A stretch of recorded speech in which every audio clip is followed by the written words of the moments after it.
Good morning بچوں، آج ہم لوگ پڑھیں گے چیپٹر نمبر 9، سبق نمبر 9 ہے جو کہ ایک کہانی ہے جنگل کی زندگی۔ اب اس کو آپ کو سمجھنا ہے کہ اس سبق میں کس طرح کی باتیں کی گئی اور جنگل کی زندگی کے بارے میں کس طرح سے بتایا گیا ہے۔ لوگ کئی طرح کی زندگی گزارتے ہیں۔ آپ دیکھو گے ہندوستان میں ایک ایسا طبقہ ہوتا ہے جو جنگل میں زندگی گزارتے ہیں، جس کو آپ آدیواسی کہتے ہو۔ ان لوگوں کی جو رہائشی ہوتا ہے یا وہ لوگ جہاں پہ نواس کرتے ہیں وہ عام طور پہ جنگلوں میں رکتے ہیں اور ان کا رہنا سہنا بھی وہیں ہوتا ہے۔ تو دیکھو کہ یہ زیادہ تر جو جھارکھنڈ کے علاقے میں جو جنگلی علاقے ہوتے ہیں اس میں آپ کو آدیواسی لوگ ملیں گے، لیکن ہم لوگ کی جو زندگی ہے وہ الگ ہے۔ ہم لوگ جنگل میں نہیں بلکہ ایک شہر میں بسے ہوئے ہیں جہاں پہ بہت سارے لوگ ہیں، ملنا جلنا اٹھنا بیٹھنا۔ تو آئیے اس کہانی کو سمجھتے ہیں۔ جنگل کی زندگی کے متعلق آپ نے بہت سی کہانیاں سنی ہوں گی۔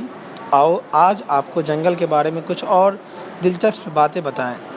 جنگلی جانور اتنے خونخوار نہیں ہوتے جتنا عام طور پر انہیں سمجھا جاتا ہے۔ کہتے ہیں کہ جنگل کے جو جانور ہوتے ہیں وہ خونخوار نہیں ہوتے جتنا ہم لوگ گمان کرتے سمجھتے ہیں۔ یہ بلا وجہ انسانوں کو نقصان نہیں پہنچاتے۔ البتہ بھالو اگر اپنے بچوں کے ساتھ ہو تو کبھی کبھی بے وجہ حملہ کر بیٹھتا ہے، لیکن سچی بات تو یہ ہے کہ شیر، چیتے، ہاتھی، گینڈے اور دوسرے جنگلی جانوروں سے دور ہی رہنا بہتر ہے۔ یعنی شیر سے، چیتے سے، ہاتھی سے، گینڈے سے، ان سارے جانوروں سے آپ دور رہو، کیونکہ یہ نقصان دہ ہے، یہ حملہ کرتے ہیں، یہ لوگ آدم خور ہوتے ہیں، انسانوں کو یہ نگل جاتے ہیں، کھا جاتے ہیں، چھیڑ چھاڑ کرتے ہیں۔ تو اگر آپ کسی چیز کو جب تک چھیڑو گے نہیں وہ آپ پہ حملہ نہیں کرے گا۔ آپ جاتے ہو چڑیا گھر میں دیکھنے کے لیے، گھومنے کے لیے، چڑیوں کی سیر کرنے کے لیے، تو وہاں طرح طرح کے قسموں کے جانوروں سے آپ کا سامنا ہوتا ہوگا۔ آج کے موجودہ زمانے میں بہت سارے جانور آپ کو دیکھنے کو نہیں ملتے ہیں، لیکن جب زو میں جاؤ گے، چڑیا خانوں میں جاؤ گے تو ان سارے جانوروں کو آپ دیکھ پاؤ گے۔ کہتے ہیں کہ کیونکہ ہم لوگ ان کے طور طریقے نہیں سمجھتے اور ایسی بات کر بیٹھتے ہیں جس سے جانوروں کو ہمارے اوپر غصہ آ جاتا ہے۔ یعنی جو جانوروں کا جو طور طریقہ ہوتا ہے ان کے رہنے سہنے کا، اس کو انسان نہیں سمجھ پاتا ہے، جس کی وجہ سے وہ اس کے ساتھ ہم صحیح سے برتاؤ یا بیہیو نہیں کرتے ہیں اور وہ غصہ ہو جاتا ہے۔ اسی بنا پہ وہ ہم سے کیا کرتا ہے؟ حملہ کرتا ہے، لڑ جھگڑ لیتا ہے۔ لیکن جو لوگ جنگلوں میں نواس کرتے ہیں، جو جنگلوں میں رہتے ہیں، وہ جانوروں کے ساتھ ان کا اٹھنا بیٹھنا ہوتا ہے۔ سانپوں سے وہ نہیں ڈرتے، لیکن جنگلی سانپ آ جائے تو ہم لوگ ڈر جائیں گے۔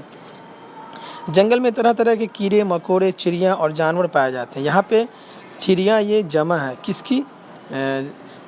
چڑیا کی۔ اور جانور پائے جاتے ہیں جنگل میں کوئی نہ کوئی چشمہ، یعنی چشمہ کہتے ہیں جہاں سے پانی نکلتا ہو، جھیل یا ندی بھی ہوتی ہے۔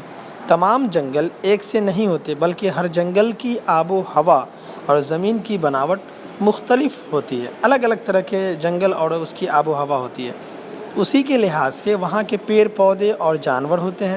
مثال کے طور پر شیر صرف ایسے جنگلوں میں ملتا ہے جہاں خوب جھاڑیاں، پیڑ پودے اور شکار کے لیے چھوٹے بڑے جانور ہوتے ہیں۔ یعنی شیر کا جو خوراک ہے، اس کا جو کھان پان ہے، اس کا جو کھانا پینا ہے، جہاں پہ وہ ملے گا وہیں پہ نواس کرے گا۔ ہمارے ملک میں کئی قسم کے جنگل ہیں، جیسے ہمالیہ اور دوسرے پہاڑی جنگلوں میں طرح طرح کے پیڑ پودے پائے جاتے ہیں، مثلا چیر، دیودار، سال، ساگوان وغیرہ۔ ان جنگلوں میں شیر، تیندوا، بھالو، طرح طرح کے ہرن، بندر اور سانپ بھی ہوتے ہیں۔ میدانی جنگل ہمالیہ کے دامن سے شروع ہو کر وادیوں میں دور دور تک پھیلے ہوئے ہیں۔ ان جنگلوں میں گھنے، اونچے اور چوڑے پتوں والے درخت جیسے ڈھاک وغیرہ ہوتے ہیں۔ یہاں پہاڑی علاقوں کی طرح پانی کی افراط ہوتی ہے، افراط کہتے ہیں فراوانی ہوتی ہے۔ جانور بھی اوپری حصوں سے آتے جاتے رہتے ہیں۔ ریگستان میں پانی کی کمی ہوتی ہے، جہاں پہ ریگستانی علاقہ ہوتا ہے، جہاں پہ کچھ نہیں ہوتا ہے، وہاں پہ پانی کی قلت ہوتی ہے۔ جیسے راجستھان میں آپ دیکھتے ہو جو ریگستانی علاقہ ہے وہاں پانی نہیں ہوتا، دن میں ٹیمپریچر بہت زیادہ رہتا ہے اور رات کو ٹھنڈی لگتی ہے۔ ان میں صرف وہی پیڑ پودے اور جانور پائے جاتے ہیں جنہیں پانی کی بہت کم ضرورت ہوتی ہے۔ زیادہ تر کانٹے دار بے پتی کے پیڑ پودے ہوتے ہیں، جیسے ناگ فنی، ببول وغیرہ۔ یہاں اونٹ، ببر شیر، لنگور، سانپ اور گرگر جیسے جانور ملتے ہیں۔ زیادہ تر جانوروں کو پودوں سے غذا ملتی ہے، کچھ جانور ایسے بھی ہوتے ہیں جو دوسرے جانوروں کا شکار کر کے ان کا گوشت کھاتے ہیں، جیسے شیر، چیتا وغیرہ۔ تو اس طرح سے جو جنگل کی زندگی ہوتی ہے اور وہاں پائے جانے والے جو جانور ہوتے ہیں ان کی زندگی ہوتی ہے۔ کہتے ہیں کسی زمانے میں ہمارے ملک میں بہت جنگل ہوا کرتا تھا، مگر اب آبادی کے بڑھنے، شہروں کے آباد ہونے، کھیتی باڑی اور کارخانوں میں اضافے کی وجہ، اضافہ کہتے ہیں بڑھنا، جنگل کٹتے جا رہے ہیں۔ آپ دیکھتے ہو کہ جہاں جہاں پہ گاچھیاں ہوا کرتا تھا گاؤں میں، وہ سب کو کاٹ کر لوگ اپنے اپنے گھر بنا رہے ہیں۔ اس لحاظ سے اگر دیکھا جائے تو ہم اپنے بسنے کی وجہ سے ہم پیڑ پودے کو کاٹ رہے ہیں، جس کی وجہ سے جو ہے انسانوں کی زندگی جو ہے اور بہت سارے مخلوق ہے وہ ختم ہوتے جا رہے ہیں۔ ہمیں صاف ہوا نہیں مل پا رہی، جو آکسیجن ہونا چاہیے اس کی قلت ہو گئی ہے صحیح سے۔ جب تک پیڑ پودے نہیں رہیں گے، دھوپ کی کمی اور اس طرح کے جو حالات ہیں، بارش کا نہ ہونا، یہ سارا کا سارا اسی پہ منحصر ہے۔ اسی لیے خوب پیڑ پودے لگانے چاہیے اور کاٹنا نہیں چاہیے۔ اگر آپ ایک دو کاٹ رہے ہو اپنے کام کی وجہ سے تو 4-5 لگاؤ، تاکہ 10-20 سالوں میں وہ بڑا ہو جائے، اور تاکہ آپ اس سے جو صاف ہوا اور اس کے چھائی اور پرچھائی سے فائدہ اٹھا سکو۔ جنگلوں کی وجہ سے آب و ہوا اچھی رہتی ہے، ہوا میں آکسیجن کی کمی نہیں ہوتی، بارش خوب ہوتی ہے، باڑھ کی تیزی کم ہوتی ہے۔ اس کے علاوہ جنگلوں میں طرح طرح کی جڑی بوٹیاں، عمارتی لکڑی، شہد، گوند، کوئلہ، لاکھ، ربڑ، کاغذ بنانے کی لکڑی، تارپین کا تیل اور اسی طرح کی بے شمار چیزیں حاصل ہوتی ہے۔ یہ وہ ضروری چیزیں ہیں جن کے بغیر ہماری زندگی مکمل نہیں ہوتی۔ غرض کی جمع اغراض۔ غرض جنگل ہماری زندگی کے لیے بہت ضروری ہے۔ بھلے ہی ہم لوگ جنگلی علاقے میں نہیں بستے ہیں، لیکن ہمارے لیے جنگل بہت ہی امپورٹنٹ ہے، بہت اہم ہے۔ اگر وہ نہ ہوگا تو شاید جو انسانی زندگی پہ ایک خطرہ ہے، اور بہت جلد لوگ جو ہے اس خطرہ کا سامنا کرنے والے ہیں۔ بارش کا نہ ہونا، بارش نہ ہوگا تو فصل صحیح سے نہیں ہوں گے، زمین بنجر ہو جائے گا، زمین پیداوار کمی ہو جائے گی۔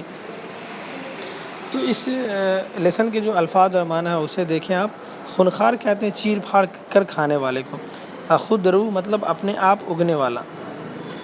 چشمہ کہتے ہیں زمین سے ابلنے والا پانی۔ وادی مطلب پہاڑ کے قریب کی زمین جہاں درخت کم اور پانی بہنے کا راستہ ہو۔ افراط زیادتی کو کہتے ہیں۔ زرخیز مطلب اپجاؤ وہ زمین جہاں اچھی پیداوار ہوتی ہے۔ کثرت کہتے ہیں زیادتی کو۔ غور کیجئے، اس لیسن کو پڑھنے کے بعد 2 چیزیں سمجھ میں آتی ہے کہ ماحولیاتی توازن کو قائم رکھنے میں جنگلوں کی بڑی اہمیت ہے۔ جنگلوں کی حفاظت کرنا ہمارا فرض ہے۔